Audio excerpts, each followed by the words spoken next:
Hey guys, Owen here. Welcome to Drink with Owen. Today we're chatting with AB, Mr. Adrian Burt, that is. We're going to talk about the events industry, something that AB works in, and how coronavirus is really affecting it and really changing the way it's going to go forward. He's got some traveling stories in there as well, and he also makes us an Espresso Martini, or teaches us how to make one, and I drink something else. So let's get stuck into it. Here we go, guys.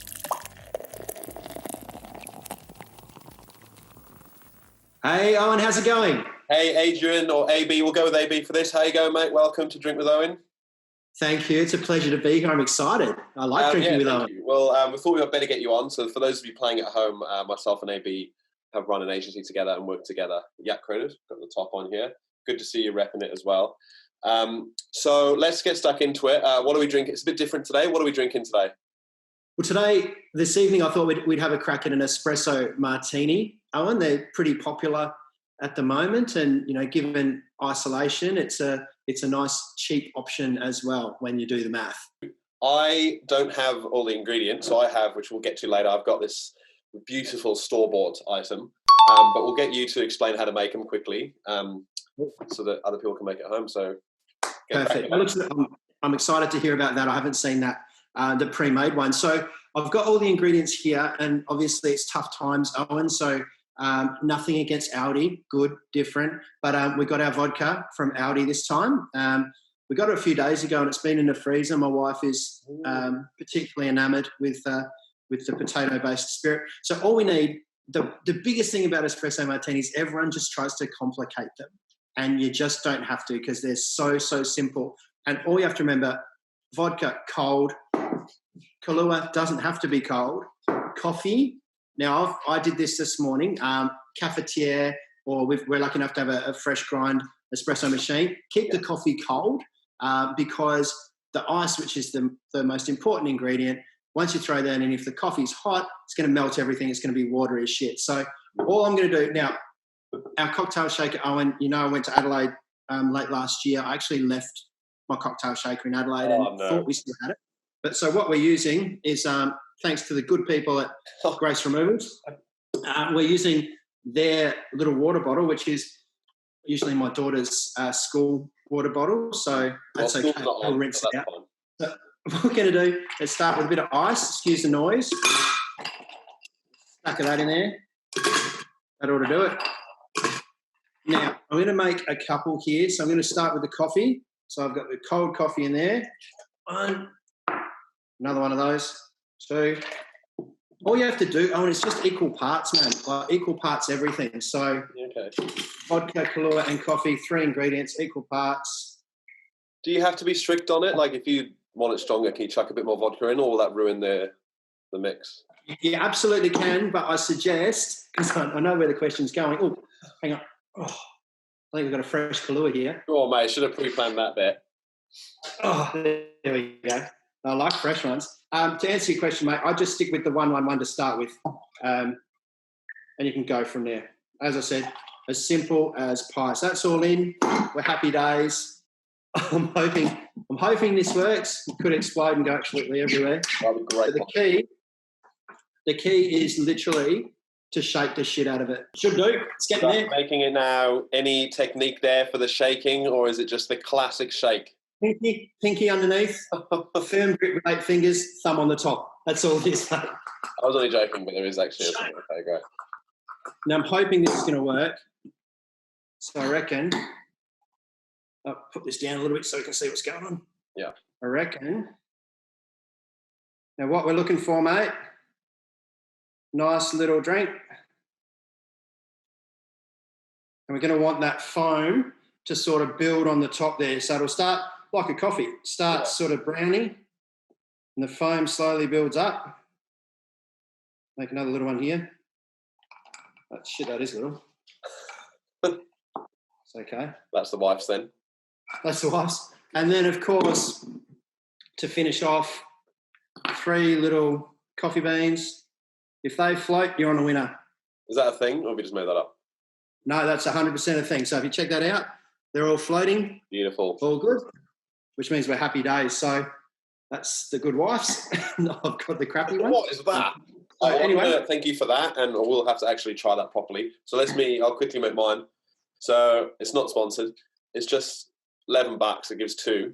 So what I have to do, it's got 3 steps, a bit simpler than yours. Pour it into a glass, half of it into a glass, shake the rest and pour the rest in. So I got my glass. It's interesting. Smells like coffee. It's going to keep me up all stuff. night, actually. Probably didn't plan this very well. We're pouring about half in there, maybe. Yeah. Shake it up. Close it. Just shake it up. Where's the Something on there, it's going to be like a white, the same sort of colour as the label. Yeah, so there we go. So it is sort of a similar colour.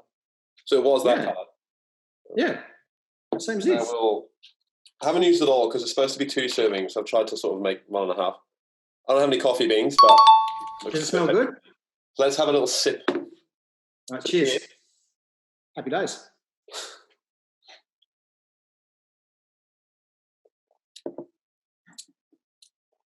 Actually tastes pretty good.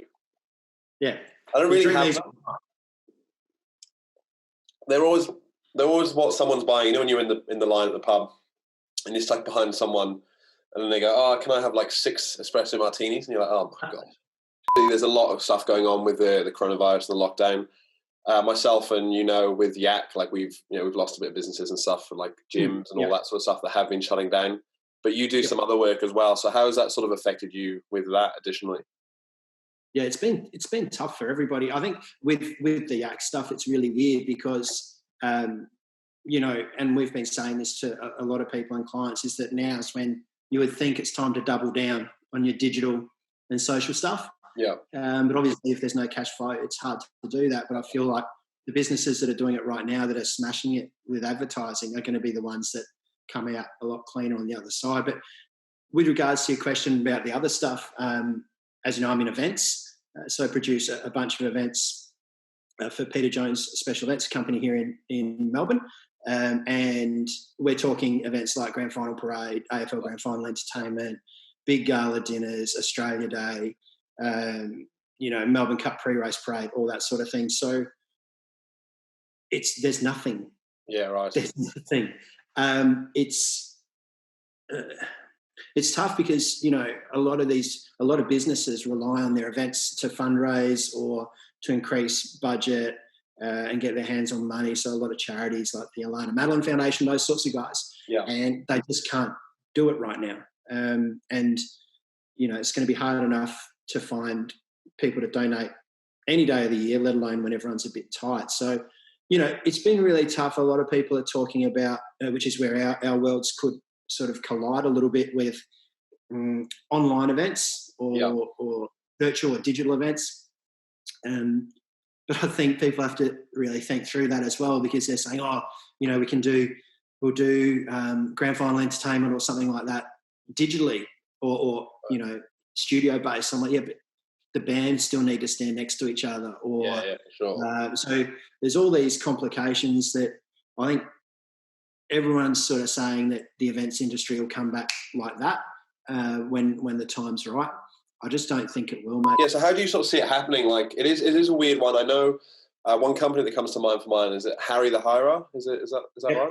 So they're doing, I saw, they do a lot of the what are they called? The marquees and stuff. Marquees and stuff for the events, but they're renting out sort of studios for people to do live streams. So they're in a posh studio. Oh. Mate, Harry's is amazing. Yeah. Harry's are fantastic. You're right, the majority of their business that most people would be familiar with would be all the marquees at the Grand Prix and at Melbourne Cup. They do a lot of that stuff as well, the furniture but they've got a massive technical side as well, and a lot of people from older different AV businesses have ended up at Harry's. Yeah, you're right. They've created this very, very cool virtual studio where, if you're looking to launch a product, maybe a car or, whatever, the drink, who cares, you could do it via that virtual studio. They're able to make lighting and all that appear as if it were real. It's very cool. That's cool. And that stuff excites me, I think. Obviously, it's quite grim at the moment and you don't want to...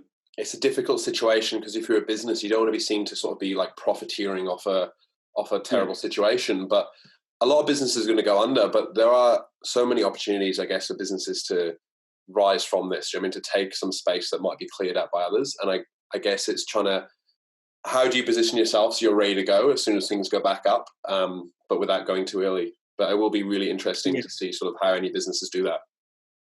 You're 100% right. And I think it's vital as well to be seen, to try and balance that profiteering from being, being able to transition, I suppose, and being innovative. I think that saying, the only difference between disruption and innovation is that innovation succeeds. Yeah. So I think that companies like Harry's, they'll come out well, but you're right, a lot of businesses are going to go under, and I think it'll sort out the wheat from the chaff a little bit. But also there are some businesses that might have just got started with cracking concepts who now, unless they're really tough and able to hang on, will be gone, which is not it. We have been asking AB for people to send in some questions over on our Instagram. Drink with Owen should be written down here somewhere. And one of the questions we've got, which I'm going to post to you now, have you ever used a fake name or persona on a night out? If so, why and what was it? I guess give us a bit of a rundown. Yes, but it's complicated because I didn't make it up about myself. It was on another one of these trips, these tours that we hosted in Sydney this time with a colleague of mine who I won't name, Paul Eckert, aka Billy. Paul decided to frame me as an emerging musician, and that I had a couple of singles coming out, and we were sat at this bar in Sydney at the Rocks. I can't remember which one it was. It turns out that it managed to gather quite a bit of attention, unwanted, mind you, but having drinks bought for me, and Paul was toting himself as the agent. And it did turn into a very entertaining night, but there's only so many ways you can politely decline from actually singing the song that you're about to be famous for. But it's always fun. I mean, so long as no one's hurt, I figure it's play on, and it was a good night. You've got a lot of great stories, but a lot of them, if I'm honest, are about other people and stuff that's happened. Is there anything where you've done something wrong or something's gone wrong with you, I guess? Yes. There are a lot of them are because I was in a position like looking after people traveling, and this one is similar, same but different. We're at 2010 FIFA World Cup finals, obviously South Africa, a group of 153 Australian football fans from all over the country, some who had travelled before extensively, some who had never left the shores of Australia. And it was the first game, I don't know, if anyone can remember, it was Australia v Germany. It was being played in Durban. Yeah. And now how the draw works and the ticketing system, you can't always end up in the city, staying at the city in which the first game is going to be played, or it can't always correspond. So we're actually staying in Cape Town. Where are they relative to, let's say, Sydney, Melbourne? Are they closer? Or? Very close. Yeah, very close. So Durban's on the east coast, on the actual coast, and Cape Town's obviously at the bottom. So a couple of hour flight. Okay. Not very far. But we went up and had a fantastic night. We got there very early because you had to, and they were selling 600ml Budweiser bottles, the old plastic bottles that they have, and we went to town on those because we were so excited. First game, didn't care that I was working, it didn't matter. Australia got flogged 4-0. It was horrible, but a beautiful stadium, and everyone was still in high spirits, and we just had to leg it back to the airport to catch a charter flight to get back to Cape Town. On the way down the stairs, a lady twisted or broke her ankle, and one of our guests, which of course meant she couldn't fly. I then sent my boss, the owner of the company, with the group and the buses to the airport. I took these guys to the hospital. First I had to find it, then I had to get them in, then I had to put them in the hospital. This is pissed, mind you. Yeah, you had a few beers, right? So you were pretty... Too many to be doing this. And then finally said, okay, you guys are going to have to stay here for 2 days because we're going to go back to Cape Town. Then we're going to come back to Durban and I'll pick you up then. Found them accommodation at the same time. It all happened within, an hour. And then I had to get back to the airport. And the combined stress of trying to find a cab after a World Cup game in South Africa, combined with having to find these guys accommodation and take care of them, combined with trying not to be late because I had all the boarding passes, which I don't know why you need them on a charter flight. What? And I got to the airport just in time. We all got on the plane, happy days, everyone's good, concerned about their friends who are, stuck in Durban. And then I remember sitting back in my chair thinking, thank God. We took off, hit cruising altitude. I remember turning to the gentleman next to me and I just said, I'm gone, and proceeded to pass out, apparently. Now, I woke up right up the front of the plane, basically in the first class area, so they'd laid seats down for me. Yeah, it wasn't an excuse. But being resuscitated back to a conscious state. So fortunately, we had one of Australia's better surgeons or surgeon on the trip. It wasn't a cheap trip. And I was just lucky that there, because when they did say, is there a doctor on the plane? There actually was one who knew how to properly use the defib machine and get things going again. Was he was he half cut? Pardon me? Was he, had he had a few beers, or what's the go there? Like, are they like what's the? That's a great question, and I couldn't tell you. Yeah. But yeah, he. I don't know how wrong you can get it with those things, or I'm sure you can do some damage. But yeah, that was. That taught me a lesson for a few days, that's for sure. It was a small thing in a very, very big trip, and it didn't ruin it, but it certainly had the potential to be something a bit more dramatic. To be honest, it affected my flying for about 2 years after. I came home and we would fly. We'd go on a family holiday to Thailand or whatever, and we'd literally hit cruising altitude, and I would start passing out. I would literally start passing out because I was so anxious and scared of it. And Jody used to have to sort of lay me down and get the hostesses, and I'd end up in business again. Lucky you're not a pilot, I suppose, isn't it? AB, it has come to that time. There is the bell ringing, of course. That means last drinks. So, bit of a for that. What do you have for us? Is it a story? Is it an anecdote, a fact? You do love a good fact, so that's what I'm expecting. What have you got for me? I do love a good fact, and it's a very simple one, Owen, and this is one I've told you before, but it sticks with people. There's reason for everything. And the champagne corks, the cage that goes around them? Yes, fondly. Without fail, every single one of them requires 6 twists of the little loopy bit at the bottom before the cage is released, and you can enjoy the fine bubbles. So 6 twists on a champagne cage, fact. Nice one. All right, well, we'll leave it there. We're going to drink this espresso. And thank you very much. It is good. I'm actually going to drink it now when the pubs reopen, whenever that is, in 2025 or whatever. I will probably get one at the pub. I'll be that annoying guy buying them. Or maybe someone else will buy it for me. But nice one. So thanks for coming on, mate. And we'll speak to you soon. Cheers.